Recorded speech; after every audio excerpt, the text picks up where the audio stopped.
Hello all. So now we're going to do this example, and we're going to first, of course, we're going to first perform the long division. We're going to interpret it as a mixed number, and then we're going to interpret it, and then we're going to go further to get the decimal, and we're going to look at that again. Okay, we're going to start from scratch again. We're going to make the multiplication table for 13, and let's start with that now. Yes. Okay, this is my n. Okay, and this is 13 times n. Okay, and we remember that we only have to make this table up until the number 9. So 0, 1, 2, 3, 4, 5, 6, 7, 8, 9. Now, by the way, one of the things I want you to notice about making the multiplication table first, even though it seems so laborious to begin with, is that it saves us time later. Because later on in the division, we're not switching back and forth between how many times does this number, in this case 13, go into this number, whatever the case may be at any particular moment in the division process. We just immediately ask, for example, in the first case, we're going to ask, does 13 go into 2? No. Does 13 go into 28? It will. We're going to find out how many times right now when we make the multiplication table. And then we're going to subtract it. We're going to get another number. We're going to ask how many times does 13 go into there. And whereas sometimes students would start doing multiplications to figure out how many times that happens, see, they're switching between the division problem and the multiplication.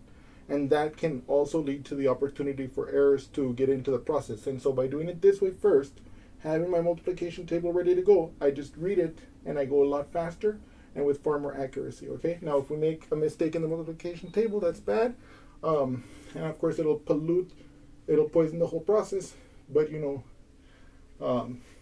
we're humans and we're imperfect and we have to try our best.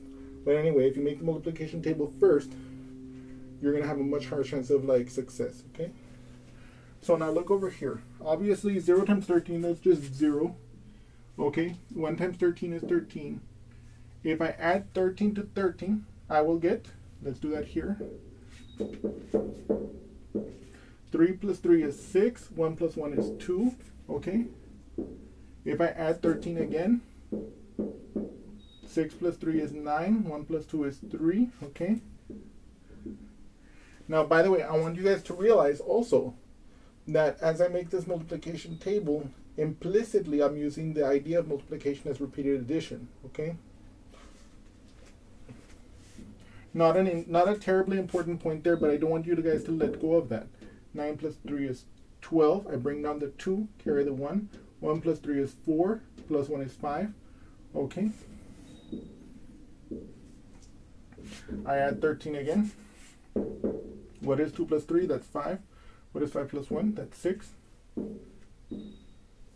Okay. Plus 13 again. Okay. 5 plus 3 is 8. Okay. 6 plus 1 is 7. Okay. I add 13 again. 8 plus 3. 8. Not. Sorry about that. 8, 9, 10, 11. Okay. I bring down the 1 from the 11 and I carry the 1. 1 plus 7 is 8, plus 1 is 9, so that's 91. Okay, I add 13 and 91. Okay. Okay, 1 plus 3 is 4, 9 plus 1 is 10. Okay. And then I add 13 one last time. 4 plus 3 is 7, 0 plus 1 is 1, 1 comes down, and that's 117, okay? Okay.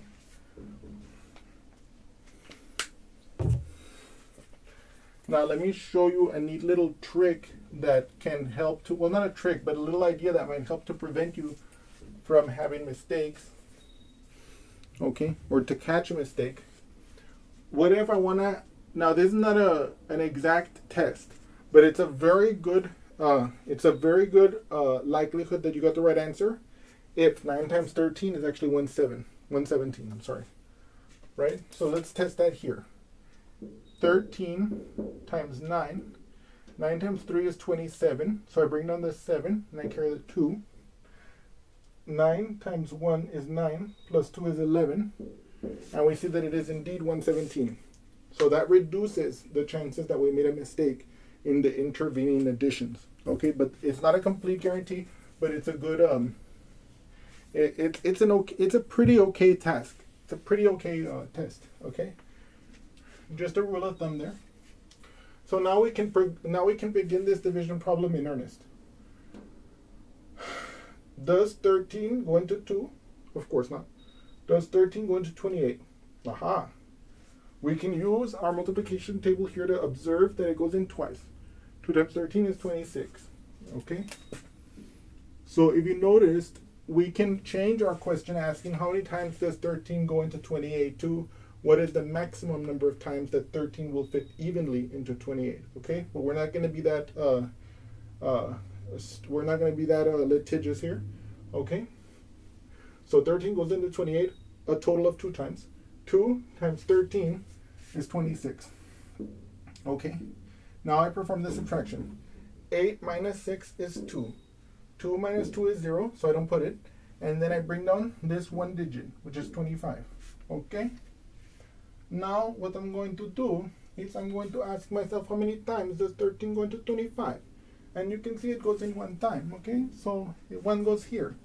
Now that 1 times this 13 is 13 because I have it there in my thingy. See? This row tells us that 13 times 1 is 13. Okay? So now we're going to perform this subtraction. No, I'm just kidding. Okay. 5 minus 3, that's 2. Okay? 2 minus 1, that's 1. Now, 13 does not go into 12. Okay? And so that's it. There's no number here to bring down, so that's the termination of the division. Okay? So now we are prepared to reinterpret it.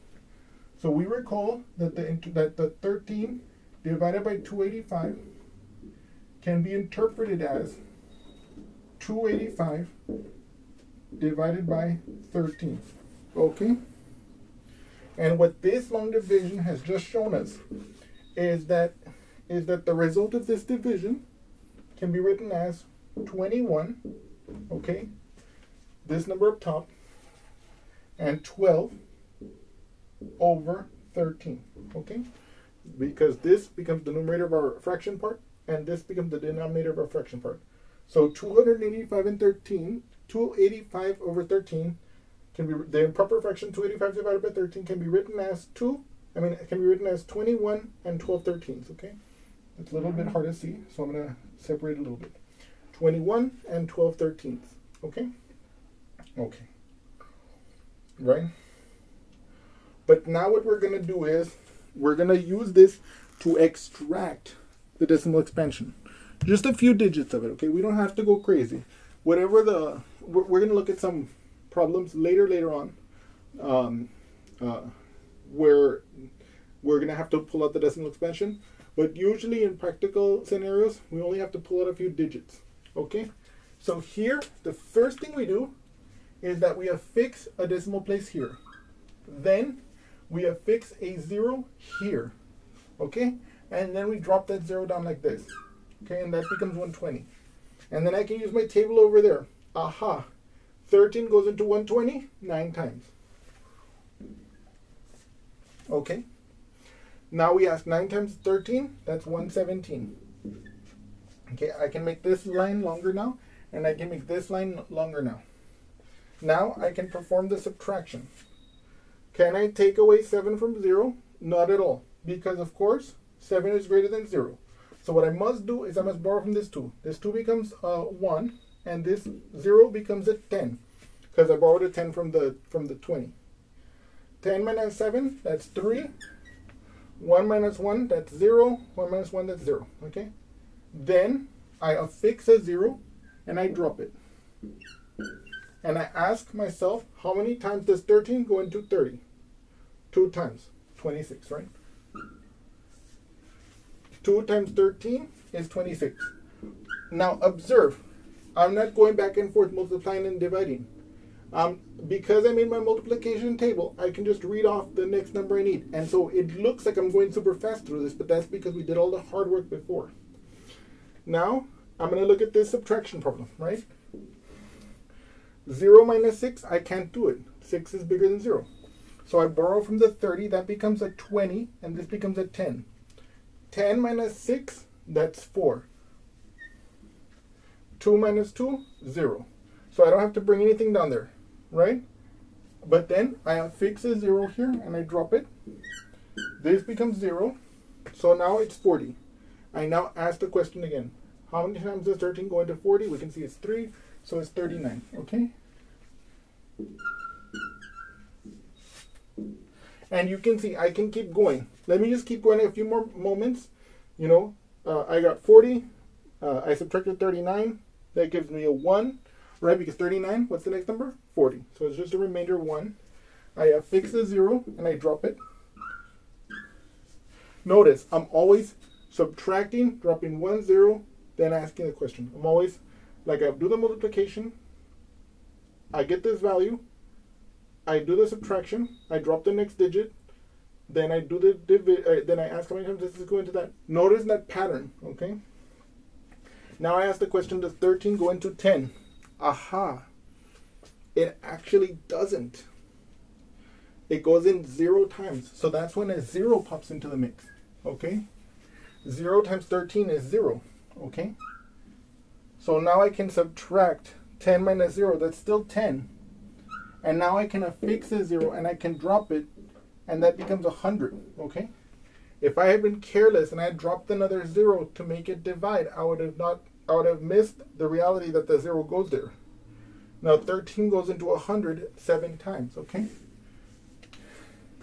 And then we can keep going if we wanted to, but for all practical purposes, how do you call it? For all practical purposes, this kind of, this is more than enough for most cases, okay?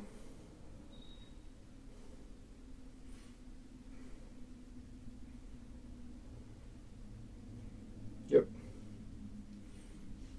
And so, you know, and so now we can write this as 21.92307 ... But usually we don't need that many, so it depends on the problem at hand, okay? I hope you all have enjoyed this example, and I look forward to seeing you again soon. Thank you.